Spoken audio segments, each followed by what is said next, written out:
A lot of people like to consider Splatoon a turf-based shooter. Bigger than that, and more importantly, Splatoon is a cover-based shooter. Playing around covers, one of the most important concepts in this game. So my goal is to go into the nuts and bolts using cover to your biggest advantage. So I want to make some videos, talk about it, and sharpen these skills. When we define cover, I like to think of it in two parts. One part is protecting you from direct line of sight damage, so people seeing you and shooting at you. The other part is hiding information from the enemy. So why is cover so important? Ultimately, it's because it keeps you alive from multiple different angles. The difference between playing aggressive and feeding versus playing aggressive and really pressuring the enemy team is your ability to work around cover.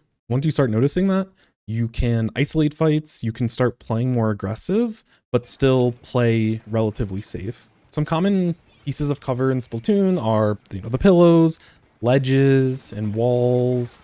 Any kind of large object, whether it's paintable or unpaintable, can provide some form of cover to part of the map. So when it comes to less conventional cover, I think people underutilize the backside of ramps. The best example I can give is around mid in Hagglefish. There's that area behind mid. People don't really utilize it nearly as much as they should. Another example are the floors, and on a map like Museum, Spinner on top mid, if you are trying to find cover against the enemy charger sitting on their plot, you're going to stick out like a sore thumb. You don't really have any cover. But if you're taking a fight with someone that's directly underneath you in mid, playing on top of that spinner and using the floor as cover can be very efficient. The unpaintable glass on some maps is another example. I'm thinking Inkblot mid, thinking Undertow snipe. While they do protect you from fire, they don't hide your information and they can see you through the glass, even if they can't necessarily shoot you directly. So the first tip that I can give you, go into Recon mode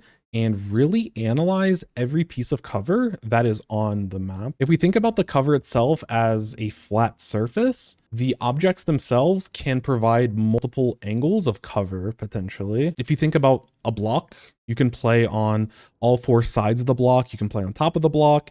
Depending on the map, sometimes you can play underneath it. Some cover is more important than other cover, but all cover has a purpose. Even if there's certain parts of the map that are going to be useless 95% of the time, there's still that 5% that it can really save your life and make the difference in a match. Explore the different options of that one cover. What different faces can you use?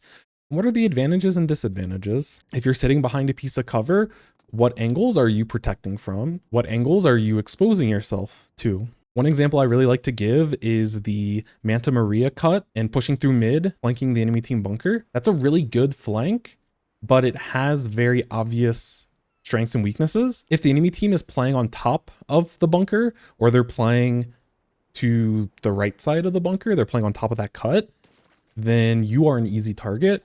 But if they're playing inside the bunker, or if they're playing on the other side of the map, you can just take that area for free, and the wall, once you're on the other side, provides a lot of different angles of cover to approach the enemy and to keep yourself safe. So if we take Manta Zones, for example, after you wipe them out, a very strong piece of cover is on that far right side of the enemy street, focusing in on that elbow. When you're sitting in that area, you are very vulnerable to people coming in from your right side. But when you're playing that map, a lot of people don't retake from the right side because there aren't a lot of good places to really defend from. So even though you're vulnerable to that far right side, those angles around elbow, around that far left side where people are going to be dropping in from, usually, those are the areas that you are safest. And you can even have high ground positions if you play top bunker, if you climb up that wall. So when you think about cover and its purpose, you have to think about it contextually. Even if certain cover makes you very vulnerable, if the likelihood of the enemy team pushing you from that angle is low, it's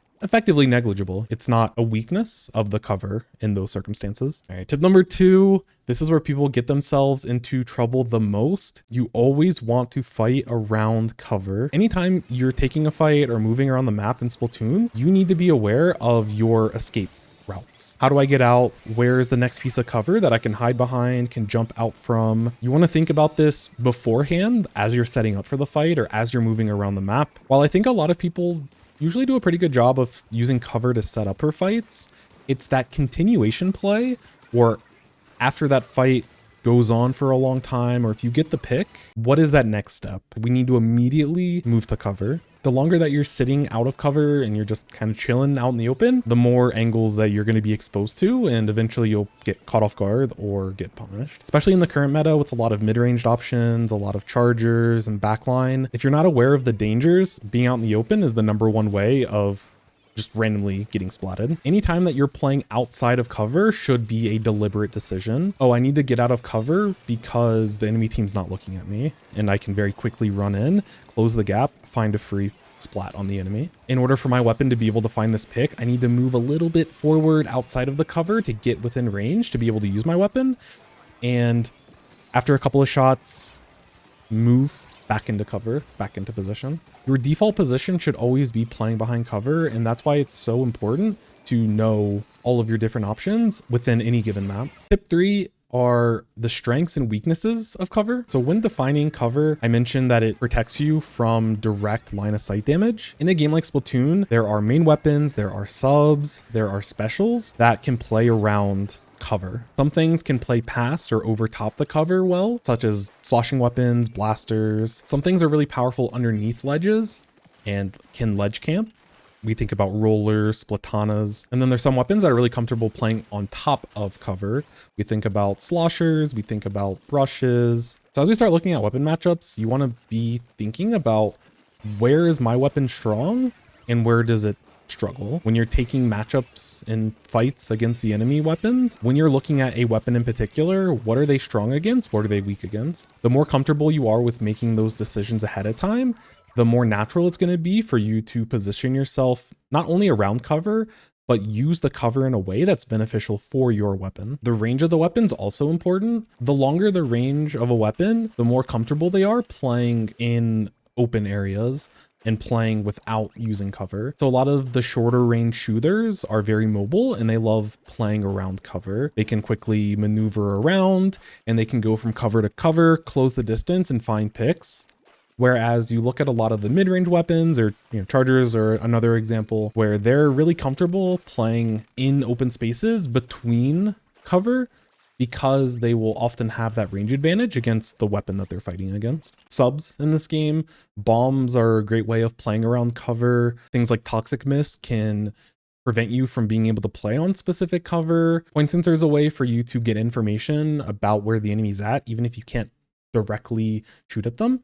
And then there is Splash Wall that literally is a portable piece of cover that you can use anywhere on the map. It can extend your cover off of a ledge. It can be used to throw cover out in the middle of the open, and now you have a piece of cover that you can fight behind.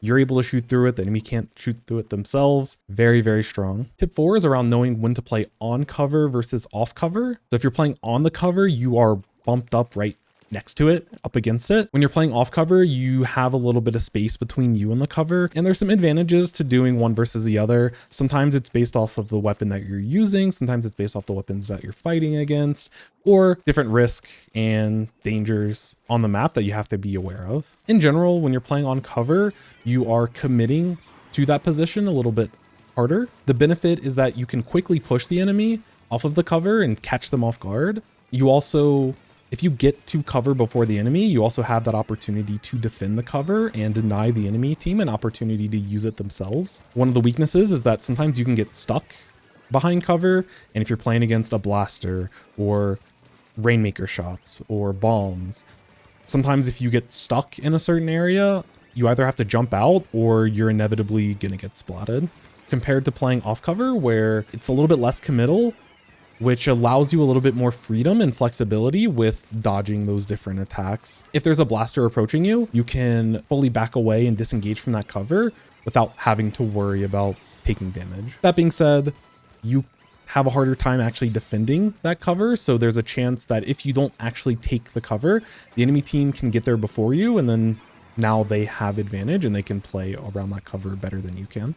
Because Splatoon's a third-person game, the information that you get playing on cover is a lot better than playing off cover usually. If you want to learn more about camera control, I'll link a video that I made early on the channel that goes over camera control and how to manipulate the camera to be able to get that information while you're playing behind cover. And then the last difference between playing on cover and off cover is kind of the simplicity of it.